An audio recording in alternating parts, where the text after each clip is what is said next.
É online ou não? Não, né? Não. Só gravação. Botou o microfone? Botei. Botou. Tá aqui, ó. Fala, galera. Aqui Jefferson Calisto, técnico de segurança, engenheiro de produção, engenheiro de segurança e instrutor de normas regulamentadoras. Mas hoje eu tô com um fera aqui do meu lado. Esse camarada aqui que eu conheci há pouco tempo, mas já deu para perceber que é um cara diferenciado aí na área. Eu tô aqui com o Israel. Camarada, brigadão aí por ter aceitado fazer esse bate-papo no improviso, tá, galera? Aqui a gente tá no horário de almoço. Pegou para fazer esse bate-papo aqui. Israel, contigo, cara. Se apresenta aí, pessoal. Show. Maravilha. Jefferson, obrigado aí. Essa oportunidade de estar aqui no teu canal aí. A gente está se apresentando aí, poder fazer essa troca de figura, esse bate-papo aqui. Com certeza. Bacana, instrutivo. E eu aprender mais contigo do que tu aprender mais comigo. Com certeza eu vou evoluir muito. Vou evoluir muito com esse bate-papo contigo aqui. Eu sou lá de Guarulhos, São Paulo, e a gente veio aqui, né? A gente está aqui em Seropédica para a gente realizar uns trabalhos aqui, e a gente acabou conhecendo. Ele falou que eu sou figura, mas o fera na realidade é ele. Então, é assim, eu aprendo com ele, cara. Então, na verdade é ele. A gente vai aprendendo no dia a dia, né? Acho que todas as profissões, todos os profissionais estão sempre aprendendo, né? Eu, todos os dias que vou fazer uma inspeção, vou fazer um treinamento, que vou liberar um trabalho, eu aprendo com todo mundo e é uma via de mão dupla. A gente vai aprendendo um com o outro. Bom, Jael, ele é resgatista, técnico de segurança, bombeiro civil, e ele vai falar um pouquinho aí da competência desses profissionais. O que um resgatista, óbvio que está bem especificado ali, mas qual é o escopo do resgatista, cara? Bom, vamos lá. Em primeiro lugar, o escopo do resgatista é o cuidado com a vítima. Ou seja, cuidado, brevidade com a vítima, porque é uma coisa que às vezes as pessoas assim, elas não levam muito em consideração. Mas tem um fator quando você faz curso de trabalho em altura, que é um fator que a gente chama ele de síndrome da suspensão inerte. Bacana. Isso. O ideal é que quando o trabalhador está trabalhando ali em altura, Jefferson, e ele sofreu uma queda, ficar pendurado pelo cinto de segurança, o ideal que a norma fala é que ele sofra esse resgate dentro dos 5 minutos. Isso é importante para que ele não venha ter um déficit de oxigenação, para que ele não venha ter um déficit de sangue na região da massa cefálica, aí uma perca, né? De sangue e de oxigenação, que a gente chama a falta de oxigenação de hipóxia, né? Que é o déficit de oxigenação na corrente sanguínea. Então, o resgatista, a preocupação dele é essa. É ele estar com tudo pronto ali, num caso de um trabalhador vier cair, ficar pendurado ali e ele fazer o resgate rápido. Ele está com tudo pronto, vantagem mecânica pronta, com o longe pronto, com a cinta pronta, com a corda pronta, com o freio 8 de resgate pronto, ele tem que estar tudo pronto. Nem que ele não vá usar, Jefferson. Eu não usei nada durante hoje no trabalho aqui. Amanhã eu não vou usar porque hoje não aconteceu nada. Não. Todo dia é um dia diferente. Ele tem que estar com tudo pronto ali. Show. Isso é importante, vai de encontro à área de segurança do trabalho. A gente sempre, quando vai fazer uma análise de risco, a gente trabalha em altura, espaço confinado, fala, pessoal, tem que ter um plano de resgate. Eu preciso pensar nos diversos cenários que eu tenho ali naquela atividade e já prever um plano de resgate. Porque você imagina, o camarada passar mal e não tem nenhum cenário ali pronto, nada, nenhum dispositivo para resgatar aquele camarada. Então, bacana a sua abordagem. Além de resgatista, não sei se você quer complementar alguma coisa. Pode falar. Queria complementar, Jeff. Você falou assim, que tem que estar com tudo pronto. Tem uma ocorrência que aconteceu lá em Santa Catarina.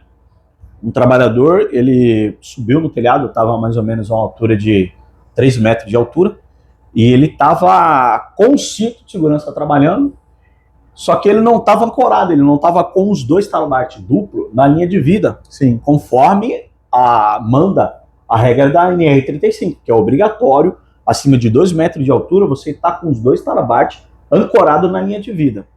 E ele estava passeando lá em cima, lá do telhado, e ele não estava ancorado com suporte de linha de vida.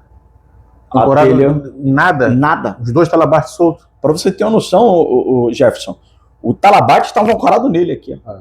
Ele caiu de 3 metros de altura, se precipitou no chão, e aí veio, né, por conta da forte pancada no chão, ele expeliu muito sangue. Quando meu irmão me mandou a foto, alguns vídeos que produziram lá, né, eu falei, pela perca de massa hipovolêmica, que é a perca de sangue, né? Essa aí, massa hipovolêmica, mais uma que eu aprendi. Né? O nosso editor tá ali, ó. Essa também tu não tem muito tempo que tu não ouve isso, cara. Massa hipovolêmica. Olha só. É a perca de sangue, né? É legal quando a gente pega um profissional que usa o termo técnico, mas segue aí. E ele teve uma perca dessa massa hipovolêmica bastante grande, né? Até comentei com o meu irmão, provavelmente ele vai evoluir para óbito, né? Pois ele ficou de 3 a 4 meses no hospital se recuperando, conseguiu evoluir, o quadro dele clínico dele melhorou, e ele veio sobreviveu a esse acidente. Só que aí após isso, o acidente, o Jefferson, houve a investigação. Quando for investigar, que aí o pessoal vai cavar tudo, né? Vai buscar tudo. Quem deu treinamento, se estava apto, sim, os equipamentos dele estava em dia, tinha CA, estava em invalidade, tinha linha de vida. Quando foram ver, ele tinha linha de vida, porém ele não estava ancorado com o talabarte na linha de vida. E da onde ele caiu, onde rompeu a telha, onde estava a linha de vida, tinha menos que um braço de distância. Caramba. Então, aí o que você percebe hoje, em muitos locais de trabalho aí, o acidente ele acontece por quê? Por conta de desobediência e ato de incontinência do colaborador. Então, ou seja, além de você dar o treinamento, você tem que tentar injetar cultura no trabalhador, porque a vida do trabalhador é perdida por conta dessa incontinência e desse ato de desídia que ele decide não obedecer com relação aos procedimentos de segurança. Segurança do trabalho, só para contextualizar, o Brasil teve mais de 700 mil acidentes em 2024, próximo de 3 mil óbitos. Né? Muitos desses acidentes de trabalho em altura. O Brasil, acho que o sul-americano, de um modo geral, o Brasil, falando do Brasil, nós somos o país do jeitinho, né, cara? Então, é uma utopia você achar que um camarada aqui descumpre regras de trânsito, que descumpre as regras básicas da sociedade, ele vai chegar dentro de uma fábrica, dentro de um projeto, de uma obra, e vai cumprir as regras de segurança assim de uma hora para outra. Não tem milagre. É aculturar ali a mão de obra na questão de segurança no trabalho. E só pegando um gap aqui que você está falando aí, eu cheguei aqui no Rio de Janeiro, rapaz, você olha motoqueiro para tudo que é lado, sem capacete. E aí eu fico pensando assim, meu Deus do céu, o CTB aqui não funciona. Porque você tem... Hoje a gente tem umas leis que regem o nosso trânsito brasileiro. E a maioria do cidadão brasileiro, ele não conhece. Hoje a gente tem o CTB, que é o Código de Trânsito Brasileiro. Hoje a gente tem o MBFT, que é o Manual Brasileiro de Fiscalização de Trânsito, volume 1, 2, 3 e 4. E você tem também as resoluções do CONTRAN, que são editadas aí o tempo todo pelo CONTRAN, que é o órgão normativo e consultivo do sistema hoje. Então, a gente que estuda trânsito, a gente fica olhando assim... Você também é instrutor de direção defensiva, né? Legal. Direção defensiva, isso também é. Então, você fica olhando assim, as pessoas cometendo crime, infrações de trânsito o tempo todo, e elas acham que... Normal, né? Que é normal e não é. E o Brasil já tem isso no sangue, né? Vamos dar o jeitinho. E foi igual você cumprimentou aqui. Infelizmente, nós somos o país do jeitinho. Infelizmente. Isso, a cultura nacional, ela vai impactar na cultura industrial. Isso aí, se você pegar um país de primeiro mundo para falar de segurança e um país de terceiro mundo, obviamente você vai ver diferenças ali gritantes. Porque o cara já foi doutrinado, ele já está acostumado a seguir padrões, regras, e ele vai para a indústria, ele vai replicar aquilo que ele vive na sociedade, dentro da indústria. Então, é complicado. A gente tem um caminho muito amplo ainda na segurança do trabalho para crescer aqui no Brasil, né, cara? Sem dúvida. Deixa eu te perguntar uma coisa, cara. Como é que tu iniciou na tua área? Como é que foi o teu contato aí com essa... O Jefferson, tem sempre aquela resenha que o pessoal fala, né? Poxa, eu acabei o colegial e agora o que eu vou fazer? O que eu vou estudar? Tal. Aí a resenha preconiza isso, né? Aquele cara ali, o que ele faz ali? Por quê? Não é porque eu tô vendo ele de pasta parado sem fazer nada. Tem sempre essa resenha na nossa época, né? Mas não é isso. Então é assim, a gente começou na área por quê? Porque a gente gosta de cuidar de pessoas. de estender o braço para ajudar, mostrar. E ainda mais hoje, ainda que a gente sempre, naquela atrás já ela, ainda mais hoje, isso também acontece com uma veemência muito grande.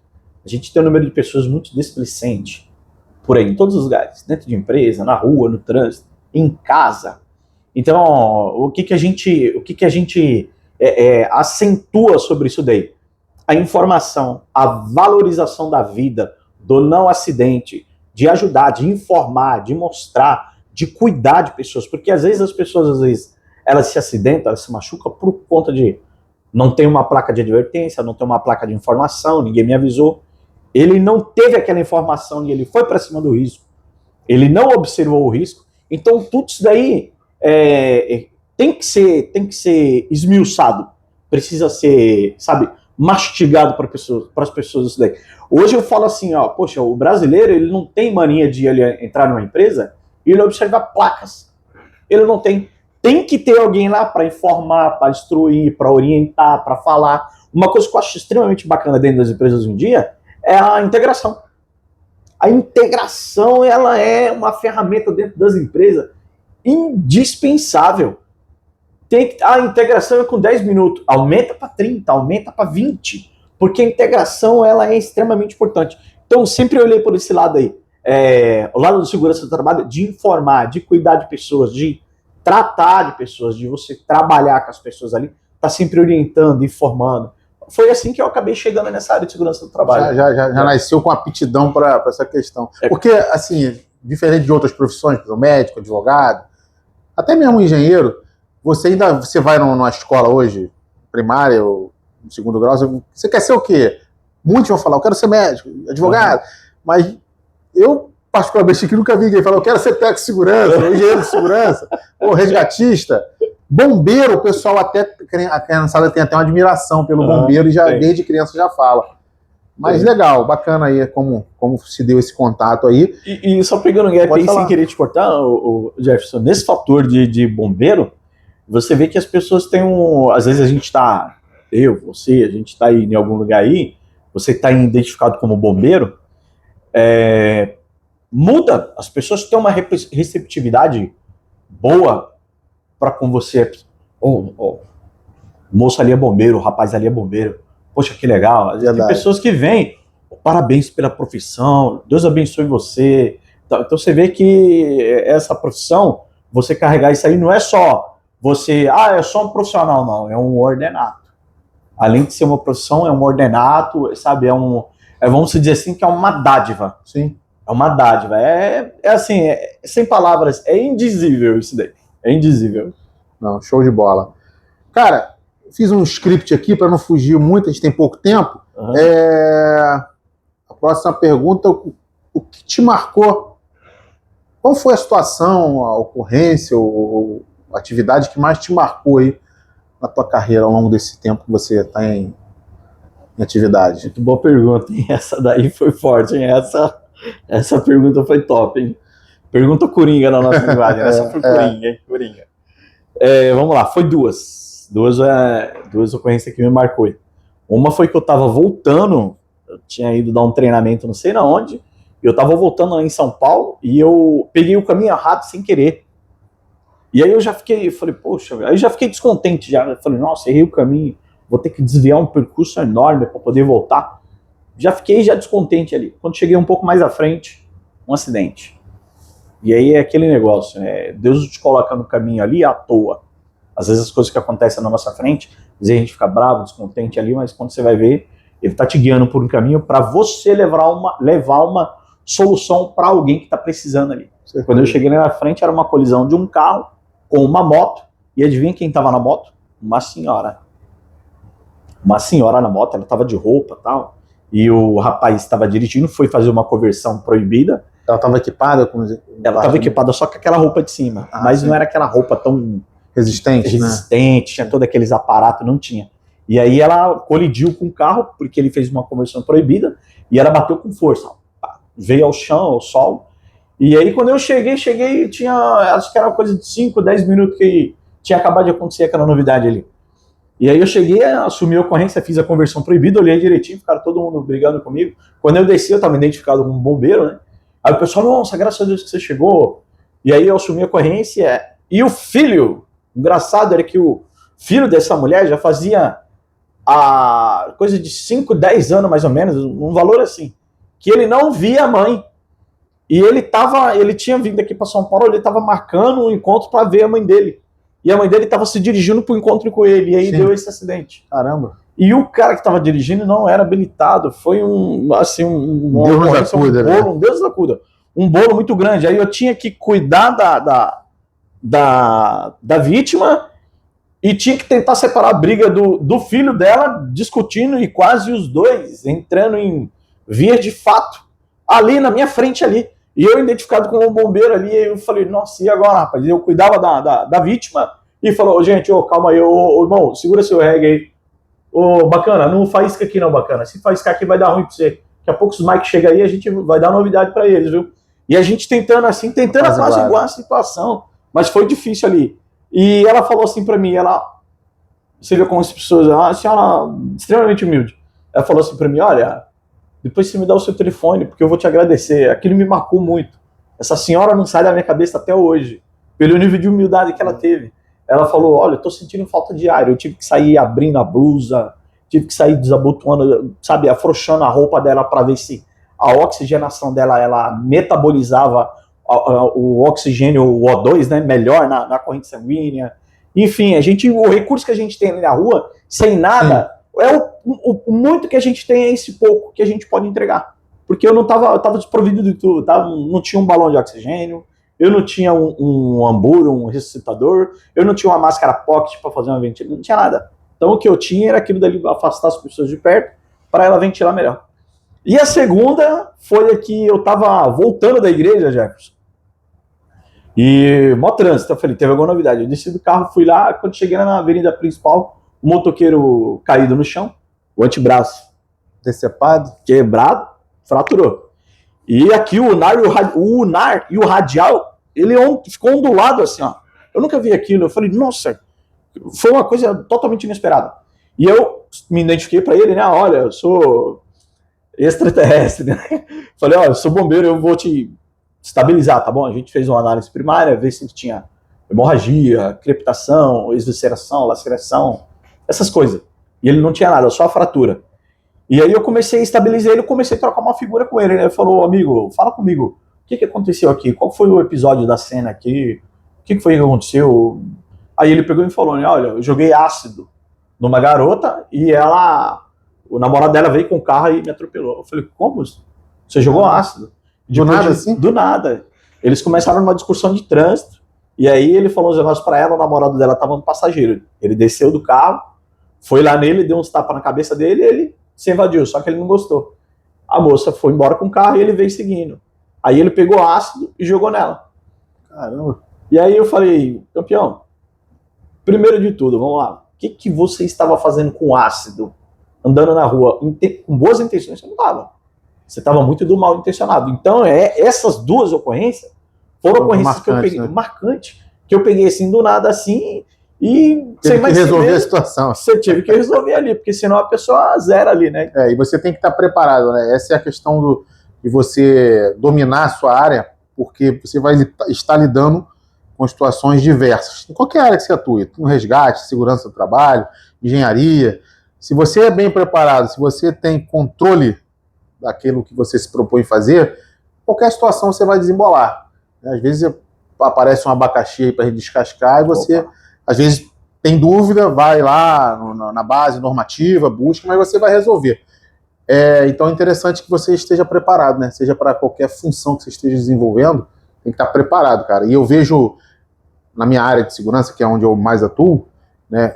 A galera vem muito despreparado, né? Às vezes você vê muito profissional que não sabe destrinchar um risco básico ali, químico, físico, biológico, risco de acidente, e fazer uma análise de uma tarefa básica.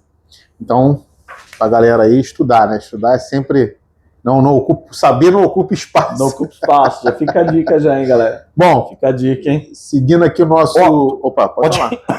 Desculpa, pode dar um toque pra galera? Opa, fica à vontade aí. Pessoal, fica uma dica aqui para vocês aqui, ó. Pra quem é bombeiro, técnico de segurança aí. A gente que é da área da prevenção, eu, Jefferson, vocês, estuda. Tem muitos cursos aí na nossa área aí. Um exemplo, curso de RMC, que é restrição de movimento da cervical. Porque nem tudo você sai colocando colar cervical lá.